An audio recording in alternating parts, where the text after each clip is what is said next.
All right, second graders, it's time for the last section of chapter 4. Um, and we're going to see what happens to Dick and his selfishness. Hopefully, he gets cured. The next morning at school during recess, nobody wanted to play with him, and the little girls followed him laughing. When they marched into school, the children pointed and laughed, and Mrs. Crabtree came down to see what the trouble was, and she almost laughed herself when she saw the sign someone pinned on the back of Dick's sweater. It said, "This is Dick, don't touch." At lunchtime, the children crowded around to see him take his sandwiches, and one little girl said, "He's so selfish and greedy. He has sandwiches marked so he can't share them." Then the children danced around and chanted, "Dick's sandwich, don't touch. Dick's apple, don't touch. Dick's lunchbox, don't touch." Finally, he took his lunchbox out and put it in the basket on his bicycle, but the children followed him, seeing the sign, "Dick's bicycle, don't touch," and they yelled and laughed and sang, "Dick's don't touch his stuff, don't touch his stuff, don't touch it." After school, Dick hurried home, but he had lost the key to his room, so he went down to the basement to play with his toolbox. But everything he saw with a large white sign, "Dick's toolbox, don't touch," he thought of school and the lunchbox, and remembered how the children laughed and jeered, and he was ashamed. At dinner, when his mother brought him a plate marked, "Dick's dinner, don't touch," she said, "Aw, why do you have to mark my plate? I don't care which one." Mrs. Thompson looked specifically at Mr. Thompson and said, "All right, we won't mark your plate if you will share your dessert with Rover." He thought for a few minutes and then carefully broke his chocolate cake into two equal pieces and gave one to Rover, who gulped it down and looked grateful. Don't ever give chocolate to a dog. I don't know why Dick would give chocolate cake to his dog.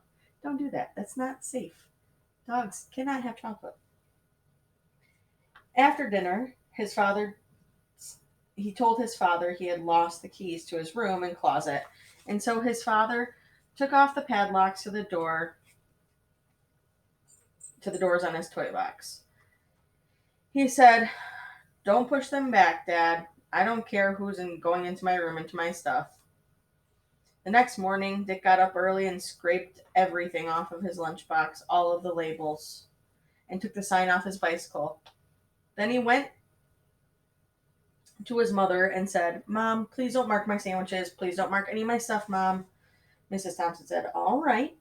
I only did it to protect you." He said, "I don't care who gets my lunch. Just don't mark it, please." At noon, all the children gathered around Dick, but neither of his sandwiches, nor his apple, nor his lunchbox were marked. So they rushed out to see his bicycle, and there was no sign on it. So they sat down and ate their lunches.